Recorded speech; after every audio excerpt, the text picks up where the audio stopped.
Continuamos, gracias por seguirnos. Son las 7 de la mañana, 19 minutos.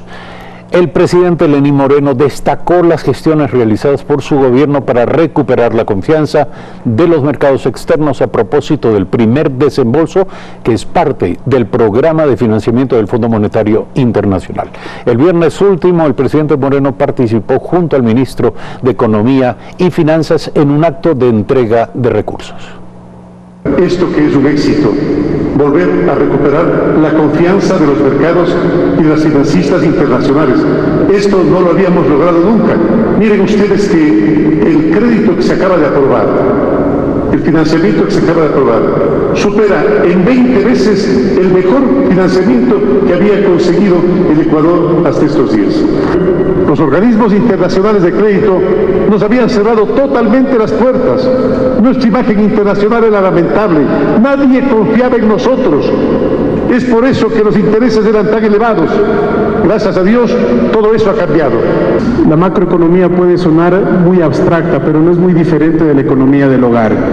Cuando se gasta más de lo que se tiene, al final del día hay que recurrir al endeudamiento. Cuando no se tiene dinero para montar un negocio, para comprar una casa, tenemos que financiarnos. Lamentablemente llega un punto como el que ha debido asumir el señor presidente de la República, en el que tomó una economía en el que el nivel de gasto era insostenible y no teníamos con qué financiarlo, y que el nivel de endeudamiento era ya insostenible. Y en consecuencia llegamos a distorsiones de tal nivel donde tenemos que pagar más por endeudamiento en un momento determinado que lo que se le destina a educación y salud. Nuestro invitado esta mañana, Ramiro Crespo, analista económico. Buen día, gracias por estar aquí. Se exhibe el arribo a un acuerdo con el Fondo Monetario Internacional como un logro. ¿Es esto, digamos, se ajusta a la realidad? El Ecuador de verdad ha logrado, ha conseguido, y con esto voy a lo siguiente. Veníamos heredando la impresión de que todo acuerdo con el Fondo Monetario Internacional implicaba sacrificios enormes, la aplicación de medidas muy duras, muy difíciles, que implicaban a su vez sacrificio, sobre todo para sectores vulnerables en el país. Hoy se construye la expectativa y la idea de que un acuerdo con el Fondo Monetario Internacional podría apalancar un programa real de reactivación económica y productiva. ¿Cuál es la verdad? Buenos días. Buenos días. El Fondo Monetario Internacional y el Banco Mundial, que es el Banco Internacional para Reconstrucción y Desarrollo, se crearon justo después de la Segunda Guerra Mundial, precisamente para reconstruir a una Europa destruida, y lo lograron con enorme éxito. La última vez que Inglaterra recurrió al Fondo Monetario Internacional fue en 1970, en los 70, y después de eso no ha sido necesario, y más bien han contribuido a dar al fondo dinero para ayudar a otros países. Entonces realmente tuvo mucho éxito y razón la fundación del fondo. ¿Qué es lo que ha pasado con muchos de nuestros países? Que recurrimos al fondo regularmente porque no tenemos buenas instituciones. Ahora, recorrer a fondo es como ir al cuidado al médico intensivista. Si uno no se ha cuidado, no ha hecho dieta, no ha hecho ejercicio, realmente llega con un problema de corazón al médico intensivista, y el médico intensivista es el que le tiene que tratar. Obviamente el tratamiento es más severo de lo que hubiera sido antes, si hubiera sido preventivo, y de pronto tenemos la costumbre de echarle la culpa al intensivista, de decir que la temperatura está en las sábanas y no en nosotros mismos. Entonces, por eso es que los programas con el fondo han tenido una mala imagen en general, resumiendo y tal vez simplificando, porque son programas ya desesperados a los que recurren los países después de haber hecho gran derroche. Eso es lo que ha pasado en la época de Correa. En la época de Correa ha habido un enorme derroche y estamos recurriendo al fondo en vez de recurrir a China, porque China precisamente ha sido uno de los causales de ese derroche, porque nos ha dado el dinero prácticamente sin condiciones para hacer las obras que ellos querían, que les daba pero no sin condiciones tampoco. O sea, condiciones de hacer obras, y obras obviamente con sobreprecio, y obras en muchos casos mal hechas que no funcionan bien, por ejemplo, hidroeléctricas con exceso de turbinas que cuando funcionan absorben lodo porque ya no hay suficiente agua. Entonces, ahora vamos al fondo a un programa que va a ser mucho más serio, más medido, se va a dar dinero, pero ¿qué? Se va a ver en qué se lo gasta. Pero lo interesante y la diferencia con los programas anteriores del fondo es ¿cuál? Es que sencillamente se está incluyendo una participación social muy importante. Quiero preguntarle sobre ese elemento, porque daría la impresión de que en el acto de presentación simbólica o de entrega simbólica de recursos a las políticas sociales de hace pocas horas, parece haber o parece exhibirse un elemento inédito en acuerdos previos o acuerdos anteriores, más bien los acuerdos con el Fondo Monetario Internacional, sobre todo de salvatajes urgentes, implicaba el recorte de recursos para gastos sociales. Ahora parece haber un elemento en contrario. Bueno, sí, más bien se va a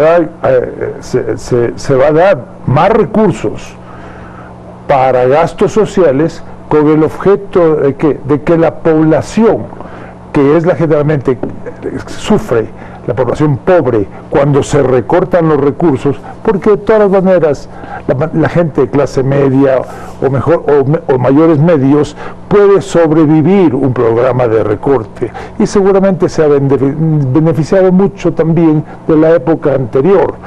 La gente pobre que ha estado subiendo, digamos, en su nivel de vida, de pronto puede sufrir una drástica caída. A esa gente se le está apoyando con dinero, y se le está dando alrededor de 650 millones, si entiendo bien, para que sea distribuido en lo que es necesario, para programas, creo que de nutrición, de educación, de vivienda y cosas por el estilo.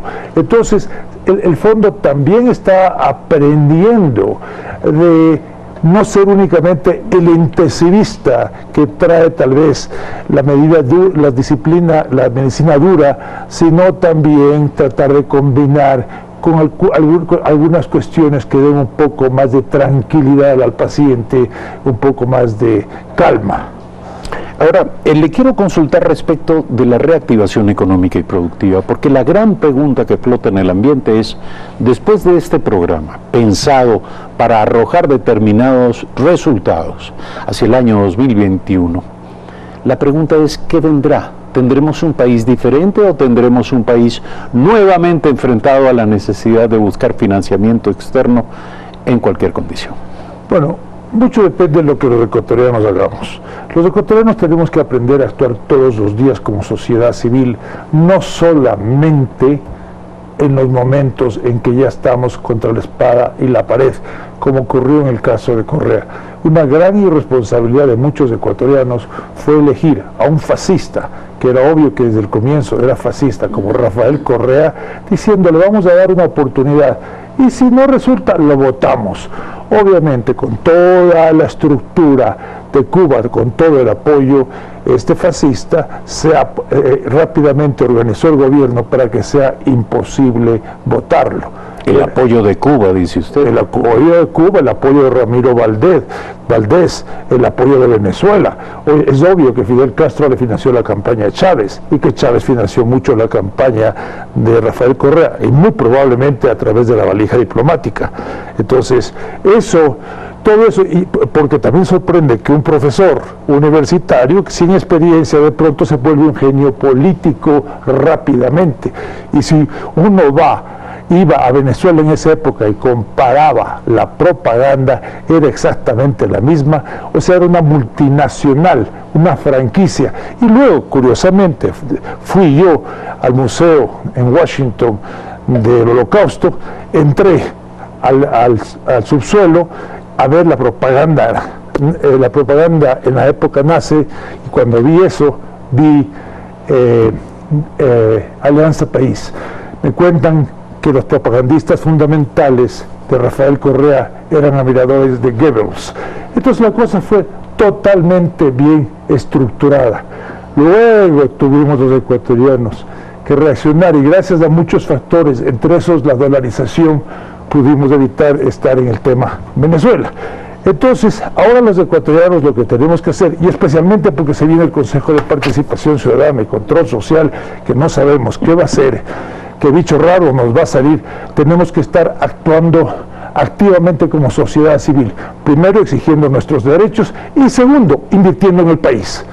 Pero obviamente tenemos que asegurarnos, exigir que el ambiente de inversión sea lo más favorable y también atraer inversión extranjera directa, no endeudamiento extranjero, inversión extranjera directa, traerla de tal forma que sea buena, pero que no sean estas compañías de segundo. Ecuador es hoy por hoy atractivo para los inversionistas extranjeros. En principio sí. ¿Por qué? Porque Ecuador está en este momento. En los 80, el Ecuador estaba en un estado relativo de desarrollo similar a Chile, Colombia, Perú, México. Ahora nosotros seguimos en los 80 y tal vez en los 90, mientras estos países están en los años 18, 2018, en el siglo XXI. Entonces lo que la gente está diciendo... ¿Cuál es la diferencia? La gente está diciendo, ¿qué le pasa al Ecuador? ¿Cuál es la diferencia? La diferencia es que no hemos actuado con las políticas públicas que se debían haber actuado y con las que actuaron los otros países. Mencione tres. Por ejemplo, evitar que el seguro social sea la vergüenza que es, por ejemplo, y más bien que haya administradoras de fondos de pensión. 2, favorecer la inversión extranjera directa. 3, y hacer que las empresas del Estado tengan balances públicos auditados y sean también puestos en bolsas y compartidos por el público internacional y por el público nacional. O sea que los ecuatorianos mañana seamos dueños del petróleo, accionistas, porque ahorita que resulta que el petróleo no es nuestro, sino de los que nos gobiernan. Las administradoras de fondos de pensión son verdades absolutamente controvertidas, a juzgar por el resultado que tienen en su aplicación en Chile. Renunciar a una seguridad social pública en el país, ¿cree usted que es verdaderamente una opción? Todo en la vida es controvertida, porque mientras estemos vivos vamos a tener controversia. Tenemos controversia en el hogar, pero nada puede ser más controvertido que el saqueo del Seguro Social ecuatoriano que ha ocurrido por tanto tiempo. Habría que hacer un balance integral para pero saber, yo creo que junto con aquello que seguramente sí, pero el manejo alegre de recursos ha existido, indiscutible, pero también habría que medir cuáles son los beneficios que ha producido. Pero le doy un ejemplo muy concreto: la discriminación de precios que le hace el Estado al Seguro Social. Mientras en Wall Street pone al 10% la deuda, porque de lo contrario no invertirían en deuda ecuatoriana, al Seguro Social, a nuestra deuda, a nuestro dinero, a nuestras pensiones, les obligan a invertir al 10, al 5%, máximo al 7,5%. Entonces, arriba, a Wall Street al 10, a nosotros al 7,5%. Por un lado muestran entonces el déficit global, el costo de financiamiento más barato, eso mostró el gobierno de Correa, ¿no? Pero por otro lado, ¿qué es lo que hacen? Esconden el estudio actuarial para que no se vea que el fondo está actuarialmente quebrado. No confundamos, tiene liquidez, pero no está solvente. Mañana, en el futuro, va a quebrar. Temas que no se agotan en una entrevista tan breve con nuestro invitado y que demandarían, por cierto, un cruce de opiniones, la incorporación de otras voces, de otras visiones. Ramiro Crespo, analista económico, esta mañana aquí en Primera Impresión. A las órdenes. Gracias por aceptar esta invitación. Breve corte.